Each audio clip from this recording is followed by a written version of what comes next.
Am I on? One thing we must never forget is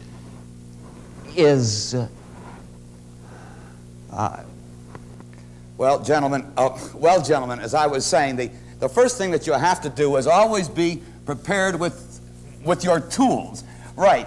And then when you're able to do that, then your presentations will always be a success. So, as you can clearly see, vital to every videotape production is the ability to perform in front of the camera and present the subject matter in a clear, believable, and interesting way. well, it's all here in your notebooks, at any rate.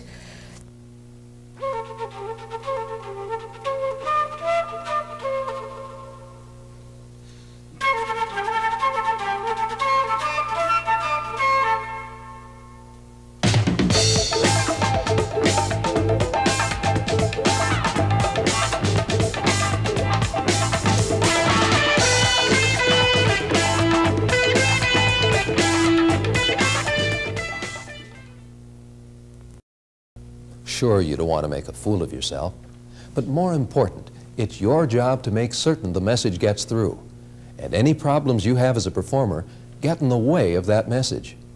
What can you do to turn out the best possible performance? Well, we're going to tell you, but it's not easy. There aren't any simple black and white rules.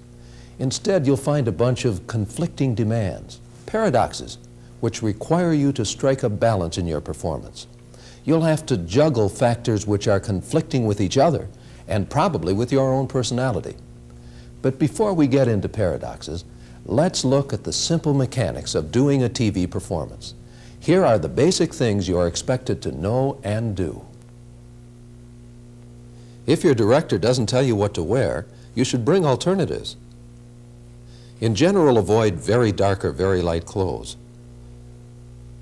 Also avoid rich colors or small patterns which might vibrate. Mid-range colors are your best bet. Large jewelry could cause distracting sparkles. Extremes of clothing, hairstyle, or makeup may also distract. Makeup may be required for skin blemishes or 5 o'clock shadow, or to simply give you better skin color. But with or without makeup, stay out of the hot lights until you're needed. You'll have to walk through all your moves around the set and work out the way you'll handle all the props. This is so the cameraman and director won't be fooled. You'll have to speak normally from all positions so the sound can be set correctly. And you'll have to rehearse your lines or get used to using cue cards or a teleprompter. The floor manager, on cue from the director, will signal you when to stand by, when to begin, which camera is operating, when to speed up, when to slow down, and how much time you have left. Finally, the floor manager calls for quiet. You're standing by on your mark, waiting for your cue, and then you're on. This may be just a rehearsal, or it may be the actual program. Either way, you should give your best performance. And remember exactly what you did, so you can repeat it if necessary. Sometimes everything goes well the first time. Sometimes there are things that can be improved. So when you've completed a section, you immediately play back what you recorded. And if it's okay, you go on with the next segment. And so you proceed until your whole program is finished. That's all fine, but I want to know how to perform. I don't want to do dumb things, and I want to be just as good as I can. Tell me what I need to know. Well, there seems to be almost no end to the things people can do wrong. And there are dozens of ways to improve your performance. Many of these ways are common techniques for the public speaker, the salesman, the teacher, the actor. And many of them are simply common sense, like speaking clearly and being organized. But in this program, we want to concentrate on those techniques that are unique to television. You have to know what's happening and how you fit in with all the activity in the TV studio. But we want you to understand that when the studio gets quiet and the red tally light goes on, it's just you and your audience. all the machinery and all the crew members are incidental. You have to perform for your audience, and performance is a paradox. Sure, you'd like some simple rules, but effective TV performance isn't simple. It depends on your ability to combine conflicting ways of doing things. Successful performers have discovered effective ways of dealing with the paradoxes inherent in television. In this program, we're going to tell you how to be a juggler of paradoxes so you too can be an effective TV performer. So the first paradox is that all the recommendations and suggestions and rules probably have occasional successful exceptions. This is because today's audience expects anything and everything over television and will tentatively accept something just because it's new or it's strange or just because it's on TV. The reason we mention this first paradox is because your message or your personality or your particular audience could allow you to throw out the rules and still be successful as a performer. Okay, maybe I can just be myself. But how do I make people pay attention? Every performer faces the attention paradox, the need to be both hot and cool. Everyone involved in your production is beefing up the program in every possible way in order to maintain interest, in order to produce the very best possible show they can. The extreme result can be information overload. The production is too hot for the viewer to handle. The talent ends up force-feeding the viewer. On the other extreme is the cool approach, an effort to just relax and be informal and sort of trick the viewer into making the effort to understand and thus become more deeply involved. Trouble is, being relaxed and cool and not forcing yourself or your message on the viewer is only a shade away from being boring and dull and slow, which will turn off the viewer completely. So the paradox is this: how can the performer be hot and cool at the same time? The solution evolves out of the bigger-than-life intimacy of television. Remember, no matter how many viewers are watching a TV program, you're talking to each one individually, like I'm talking to you. As the camera brings me closer, I should interact with you on a close and intimate basis. No need to project my voice across the room like an actor or public speaker. I imagine I'm in the kitchen carrying on an interesting conversation with a friend. And that solves the paradox. As the performer, you provide the friendly, conversational, calm, and collected cool. And let the director and cameraman provide the hot. Well, it's easy enough for you to say, be cool. But how can I be natural and relaxed when I have to stand on a mark, face a key light, look into the camera, and talk into the microphone all at the same time? I can't do it. It's too much. The third paradox, controlled spontaneity, creates an even greater dilemma for the performer. What we normally do when we communicate face-to-face, say across the table, is to use gestures and facial expressions which, if used in the same way by the television performer, would appear to be too hot. The violent movements must be controlled and toned down for TV. If I were in a face-to-face conversation with you in your living room, it would be quite normal for me to look up or down or around the room. When I do the same thing now, you wonder, what's he looking at? If I were making a speech in front of an audience, it would be quite acceptable to look down at my script. But on television, it's disconcerting. The viewer wonders what I'm looking for and sees the bald spot in the middle of my head rather than my face. Now I'm glancing at the floor manager, trying to get some cues, or I'll try to take a sneaky peek at a cue card. Again, bad news. You need to control your eye movement. Another problem, when you move around in a typical face-to-face situation, these movements are usually quite brisk. We get up, look one way or the other, reach for a book or a glass. If we move with that same speed on television, we're too hot. The camera's left behind. So you've got to control your body movements. Watch me this time.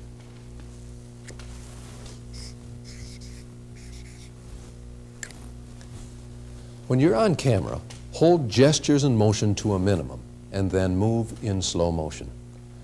But the trouble is, if we're too much in control, we come across as too mechanical. See what happens as I stiffen up, hold my head very still, keep my mouth in one position. Suddenly I'm not myself, I'm not relaxed.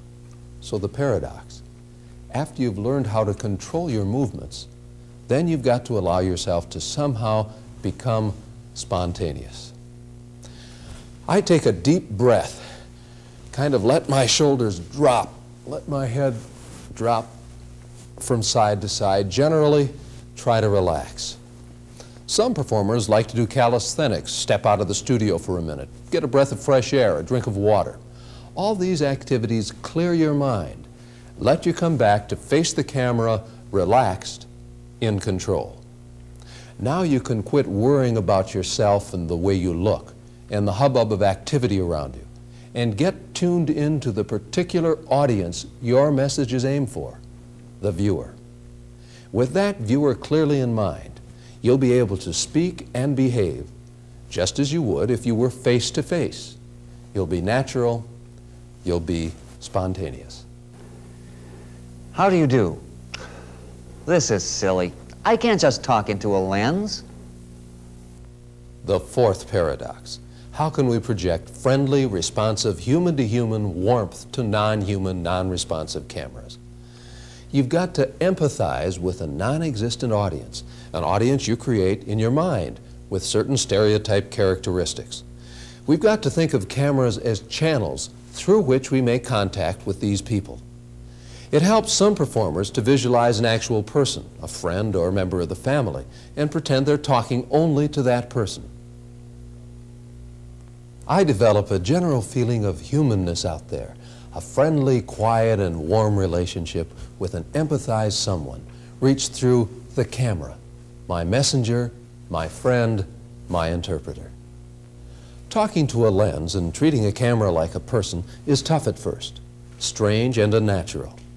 But when you can do it, you'll have solved this paradox of giving a warm human performance through a machine. Quiet!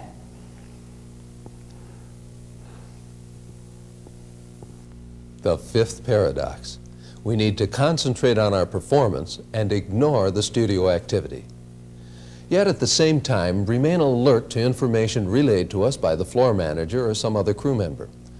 We can do this by developing peripheral awareness, a type of selective perception, being aware of what's going on in the studio while looking at the camera and relating to the camera. You can develop this ability with practice by talking to inanimate objects. A doorknob will do, or a spot on the wall, focusing on that point while remaining aware of other things happening in the room. People can walk back and forth in front of you, but you don't take your eyes off the spot of concentration. You can talk to the point much as you'd talk to the camera, but you'd better warn your friends and relatives first. As we've said, when you look at the camera, it's like looking at a person. The lens is the person's eyes. When you're looking at another human being, you don't stare. The same should be true with a lens. If I have to refer to notes or read from cue cards, how can I maintain good, sincere eye contact with the camera? The best contact will result when you can do without cue cards or a script. If you know your subject matter very well, maybe you can be extemporaneous, ad lib, be spontaneous. But if you have to use a script, you shouldn't try to hide it by being a peeker-cheater. With a script, the key is to establish quality of contact when you're looking at the camera, and to learn to look down at the script where there are natural pauses, where less important material is being covered, or when the camera isn't on you. Be sure to be looking at the camera when you're on again, whenever you've changed cameras, and when you emphasize a major point. When teleprompters or cue cards are being used, they should be very close to the lens, in a position where it will be least obvious that you're reading from them. Sometimes I talk to the camera, but sometimes I ignore it and talk to you. But when? which is right. The sixth paradox involves the role of the camera as a participating subject or as an objective observer. Sometimes the camera is treated like another person in the studio with us. We talk to the camera as if it were the viewer. This is called the subjective approach. With the objective approach, we ignore the camera and permit the viewer to eavesdrop. Generally, you can follow these rules. If you're delivering information, as in a news show or a demonstration, talk to the camera. If you're dramatizing, role-playing, interviewing, or being interviewed, interact with the other people in the program and ignore the camera. But with many kinds of programs, you have to do both, and that's the paradox. As the effective performer, you should shift your attention to either the camera or to the participants only after a particular thought, segment, or idea has been completed. Finally, I've got it.